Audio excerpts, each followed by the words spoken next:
The Darling, a short story by Anton P. Chekhov. Olenka, the daughter of the retired collegiate assessor Plemyanikov, was sitting on the back door steps of her house doing nothing. It was hot. The flies were nagging and teasing, and it was pleasant to think that it would soon be evening.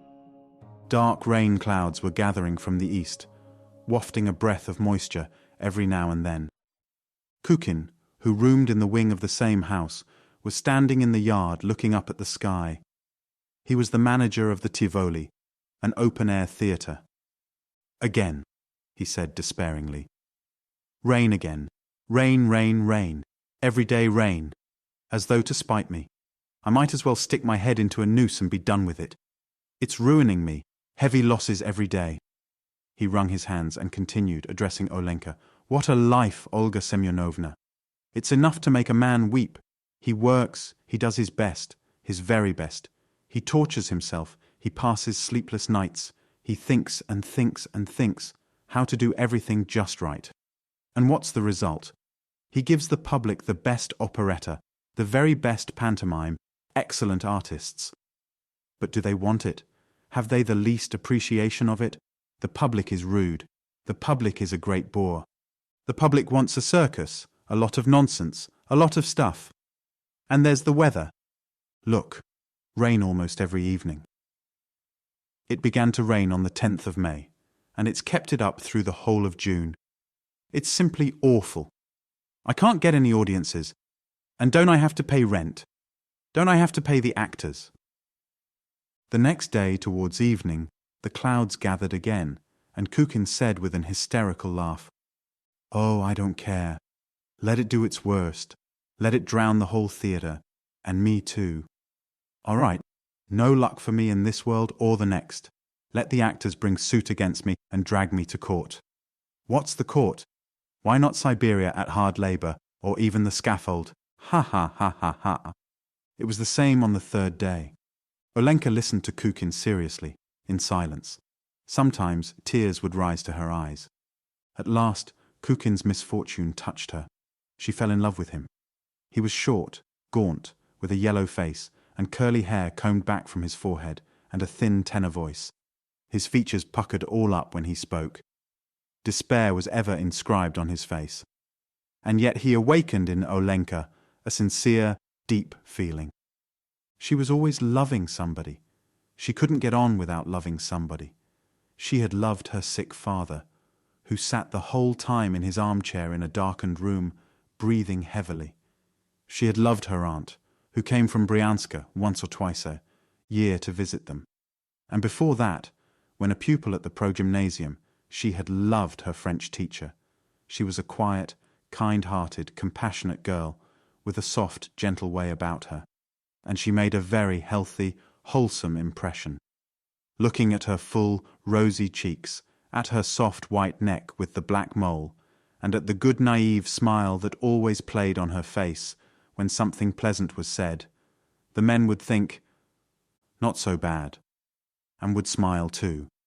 And the lady visitors, in the middle of the conversation, would suddenly grasp her hand and exclaim, "You darling," in a burst of delight.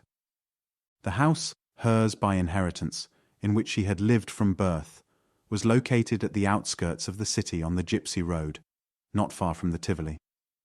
From early evening till late at night, she could hear the music in the theatre and the bursting of the rockets, and it seemed to her that Kukin was roaring and battling with his fate and taking his chief enemy, the indifferent public, by assault. Her heart melted softly.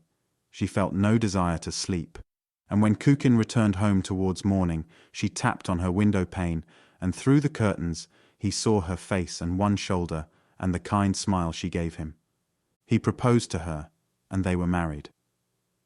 And when he had a good look of her neck and her full vigorous shoulders, he clapped his hands and said, "You darling." He was happy.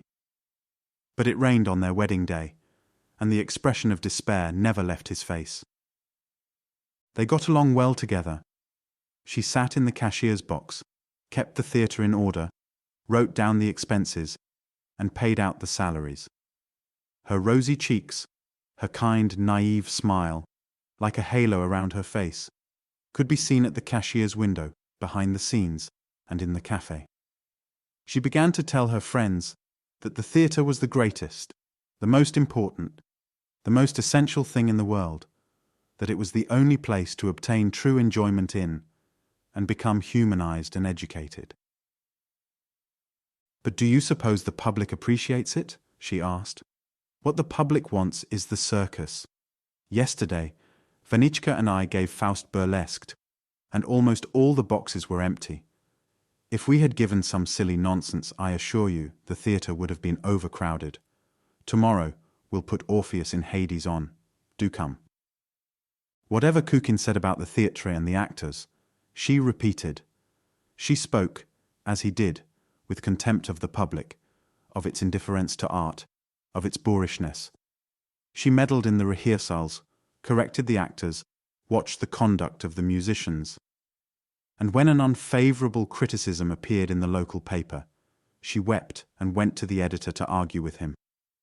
The actors were fond of her and called her Vanichka and the darling. She was sorry for them and lent them small sums. When they bilked her, she never complained to her husband. At the utmost, she shed a few tears. In winter, too, they got along nicely together. They leased a theatre in the town for the whole winter and sublet it for short periods to a little Russian theatrical company, to a conjurer, and to the local amateur players. Olenka grew fuller and was always beaming with contentment, while Kukin grew thinner and yellower and complained of his terrible losses, though he did fairly well the whole winter. At night he coughed, and she gave him raspberry syrup and lime water, rubbed him with eau de Cologne, and wrapped him up in soft coverings. "You are my precious sweet," she said with perfect sincerity, stroking his hair.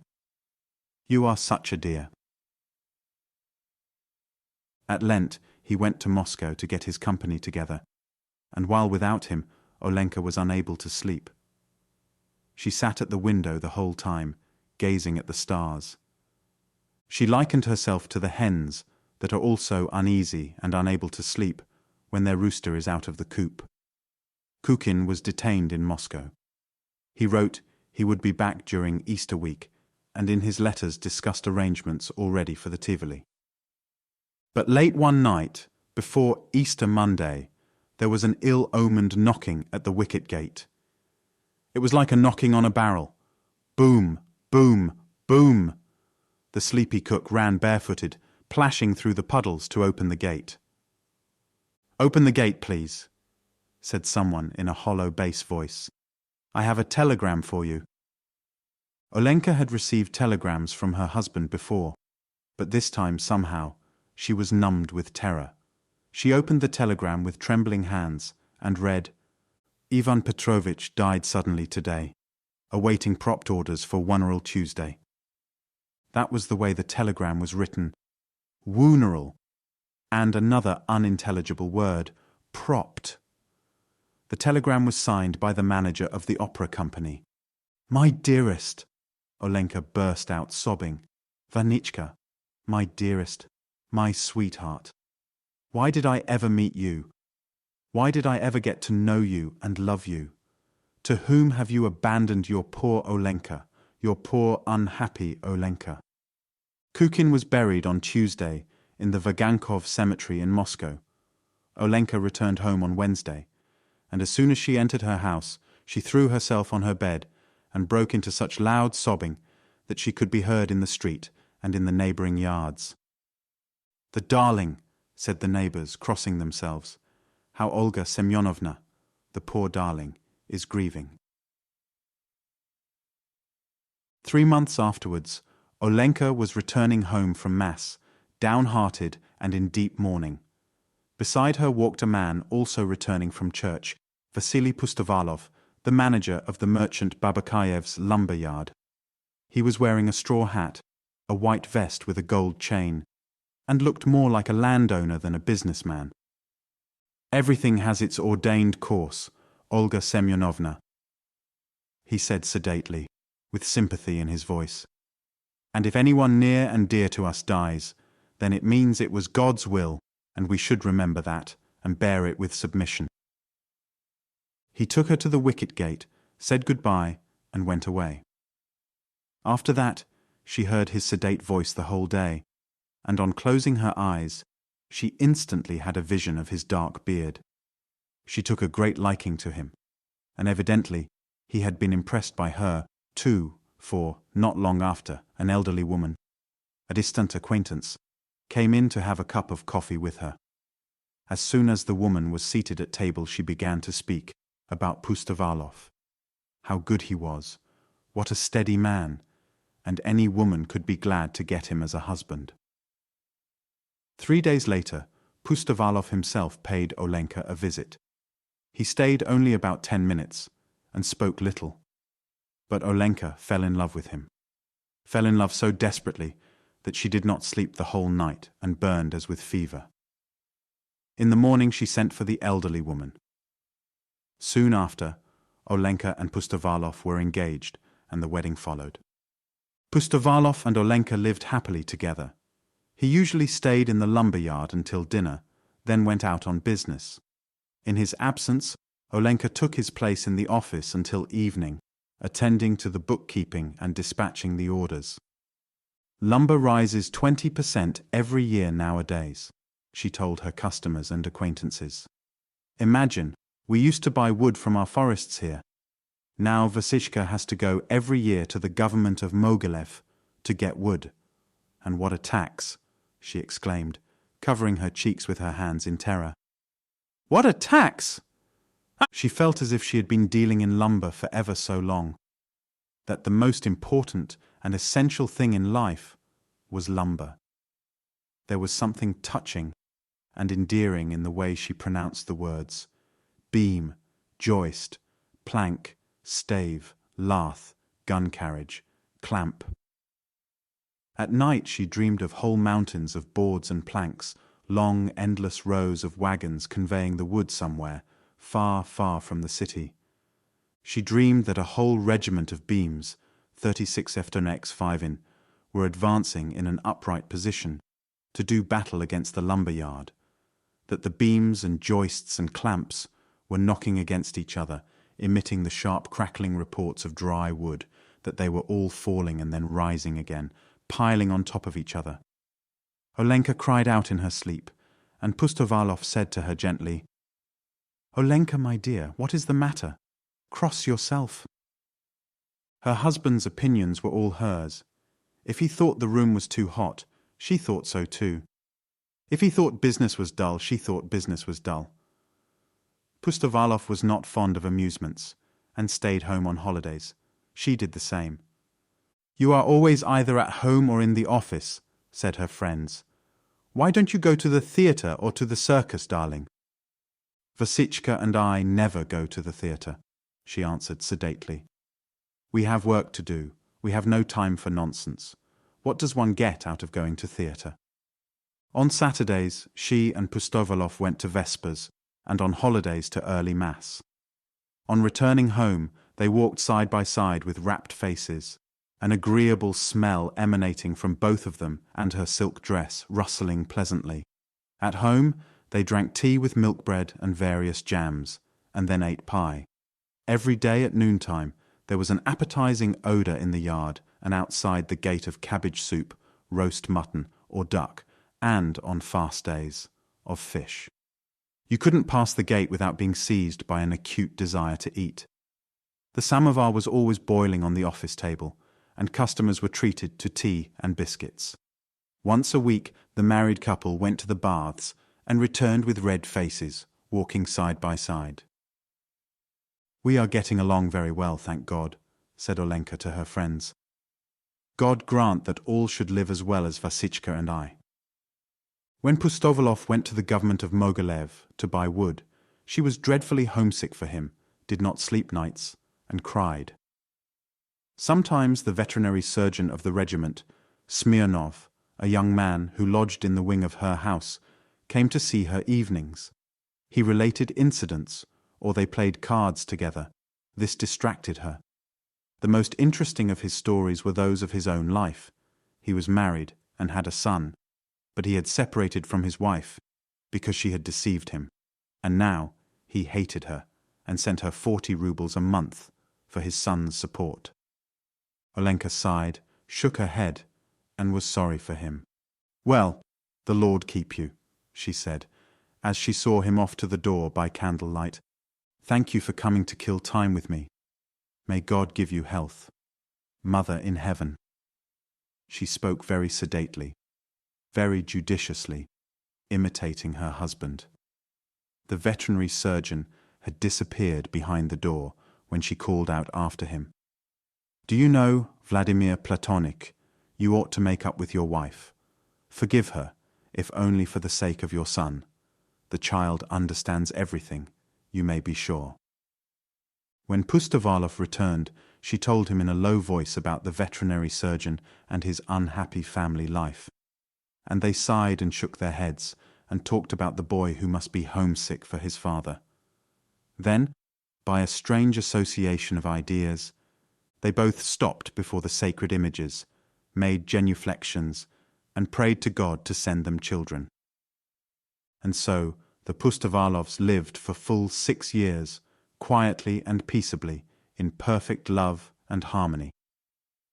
But once in the winter, Vasily Andreitch, after drinking some hot tea, went out into the lumber yard without a hat on his head, caught a cold, and took sick.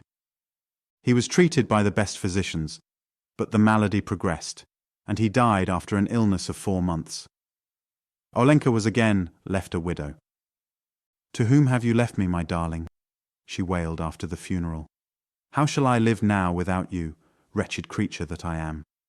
Pity me, good people, pity me, fatherless and motherless, all alone in the world." She went about dressed in black and weepers, and she gave up wearing hats and gloves for good. She hardly left the house, except to go to church and to visit her husband's grave. She almost led the life of a nun. It was not until 6 months had passed that she took off the weepers and opened her shutters. She began to go out occasionally in the morning to market with her cook. But how she lived at home, and what went on there, could only be surmised. It could be surmised from the fact that she was seen in her little garden drinking tea with the veterinarian, while he read the paper out loud to her, and also from the fact that once on meeting an acquaintance at the post office, she said to her, "There is no proper veterinary inspection in our town. That is why there is so much disease. You constantly hear of people getting sick from the milk and becoming infected by the horses and cows. The health of domestic animals ought really to be looked after as much as that of human beings." She repeated the veterinarian's words, and held the same opinions as he about everything. It was plain that she could not exist a single year without an attachment, and she found her new happiness in the wing of her house. In anyone else, this would have been condemned, but no one could think ill of Olenka. Everything in her life was so transparent. She and the veterinary surgeon never spoke about the change in their relations. They tried, in fact, to conceal it, but unsuccessfully, for Olenka could have no secrets. When the surgeon's colleagues from the regiment came to see him, she poured tea and served the supper and talked to them about the cattle plague, the foot and mouth disease, and the municipal slaughterhouses. The surgeon was dreadfully embarrassed, and after the visitors had left, he caught her hand and hissed angrily, "Didn't I ask you not to talk about what you don't understand? When we doctors discuss things, please don't mix in. It's getting to be a nuisance." She looked at him in astonishment and alarm and asked, "But Volodyczka, what am I to talk about?" And she threw her arms round his neck, with tears in her eyes, and begged him not to be angry. And they were both happy. But their happiness was of short duration. The veterinary surgeon went away with his regiment to be gone for good, when it was transferred to some distant place, almost as far as Siberia, and Olenka was left alone. Now she was completely alone. Her father had long been dead, and his armchair lay in the attic covered with dust and minus one leg. She got thin and homely, and the people who met her on the street no longer looked at her as they had used to, nor smiled at her. Evidently, her best years were over, past and gone, and a new, dubious life was to begin which it were better not to think about. In the evening, Olenka sat on the steps and heard the music playing and the rockets bursting in the Tivoli, but it no longer aroused any response in her. She looked listlessly into the yard, thought of nothing, wanted nothing. And when night came on, she went to bed and dreamed of nothing but the empty yard. She ate and drank as though by compulsion. And what was worst of all, she no longer held any opinions. She saw and understood everything that went on around her, but she could not form an opinion about it. She knew of nothing to talk about. And how dreadful not to have opinions. For instance, you see a bottle, or you see that it is raining, or you see a mujik riding by in a wagon. But what the bottle or the rain or the mujik are for, or what the sense of them all is, you cannot tell. You cannot tell, not for 1,000 rubles. In the days of Kukin and Pustovalov, and then of the veterinary surgeon, Olenka had had an explanation for everything, and would have given her opinion freely no matter about what. But now there was the same emptiness in her heart and brain as in her yard. It was as galling and bitter as a taste of wormwood. Gradually the town grew up all around. The gypsy road had become a street, and where the Tivoli and the lumber yard had been, there were now houses and a row of side streets. How quickly time flies. Olenka's house turned gloomy, the roof rusty, the sheds slanting. Dock and thistles overgrew the yard. Olenka herself had aged and grown homely. In the summer she sat on the steps, and her soul was empty and dreary and bitter. When she caught the breath of spring, or when the wind wafted the chime of the cathedral bells, a sudden flood of memories would pour over her. Her heart would expand with a tender warmth, and the tears would stream down her cheeks. But that lasted only a moment. Then would come emptiness again, and the feeling, what is the use of living? The black kitten Briska rubbed up against her and purred softly, but the little creature's caresses left Olenka untouched. That was not what she needed. What she needed was a love that would absorb her whole being, her reason, her whole soul, that would give her ideas, an object in life, that would warm her aging blood. And she shook the black kitten off her skirt angrily, saying, "Go away! What are you doing here?" And so day after day, year after year, not a single joy, not a single opinion. Whatever Marva, the cook, said was all right. One hot day in July, towards evening, as the town cattle were being driven by, and the whole yard was filled with clouds of dust, there was suddenly a knocking at the gate. Olenka herself went to open it, and was dumbfounded to behold the veterinarian Smirnov. He had turned grey and was dressed as a civilian. All the old memories flooded into her soul. She could not restrain herself. She burst out crying, and laid her head on Smirnov's breast, without saying a word. So overcome was she that she was totally unconscious of how they walked into the house and seated themselves to drink tea.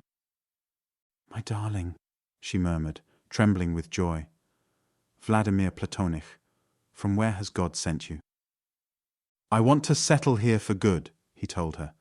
"I have resigned my position and have come here to try my fortune as a free man and lead a settled life. Besides, it's time to send my boy to the gymnasium. He is grown up now. You know, my wife and I have become reconciled." "Where is she?" asked Olenka. "At the hotel with the boy. I am looking for lodgings." "Good gracious! Bless you, take my house. Why won't my house do? Oh dear, why I won't ask any rent of you." Olenka burst out in the greatest excitement and began to cry again. "You live here, and the wing will be enough for me. Oh heavens, what a joy!" The very next day the roof was being painted and the walls whitewashed, and Olenka, arms akimbo, was going about the yard superintending. Her face brightened with her old smile. Her whole being revived and freshened, as though she had awakened from a long sleep. The veterinarian's wife and child arrived. She was a thin, plain woman with a crabbed expression. The boy Sasha, small for his 10 years of age, was a chubby child, with clear blue eyes and dimples in his cheeks. He made for the kitten the instant he entered the yard, and the place rang with his happy laughter. "Is that your cat, Auntie?" he asked Olenka. "When she has little kitties, please give me one. Mama is awfully afraid of mice." Olenka chatted with him, gave him tea, and there was a sudden warmth in her bosom and a soft gripping at her heart, as though the boy were her own son.